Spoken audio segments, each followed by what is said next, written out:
L'Assemblea regionale siciliana ha approvato ieri sera, intorno alle 23:15, con 48 voti a favore e 14 astenuti, il testo che vale 233 milioni destinati a circa 30.000 persone tra forestali, dipendenti dei consorzi di bonifica e di numerosi altri enti collegati alla regione, come EAS, ESA, ERSU e IRSAP, fondi per circa 80 milioni ai comuni, e ottiene il disco verde la sanatoria per i 3.000 precari d'oro della regione.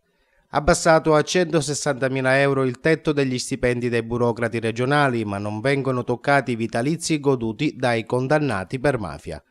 E su questo tema si è scatenata la bufera all'ARS per la mancata approvazione del subemendamento del Movimento 5 Stelle che, in sede di discussione della manovra correttiva, puntava ad abolire il vitalizio ai condannati per mafia, compreso quello da 6.000 euro al mese dell'ex governatore Totò Cuffaro. 18 i voti a favore, 33 i contrari e 7 gli astenuti, con il parere contrario del governo. Non capisco la posizione del presidente dell'ARS Ardizzone e di gran parte dell'Aula, afferma Giancarlo Cancelleri del Movimento 5 Stelle. Quanto successo è indecente.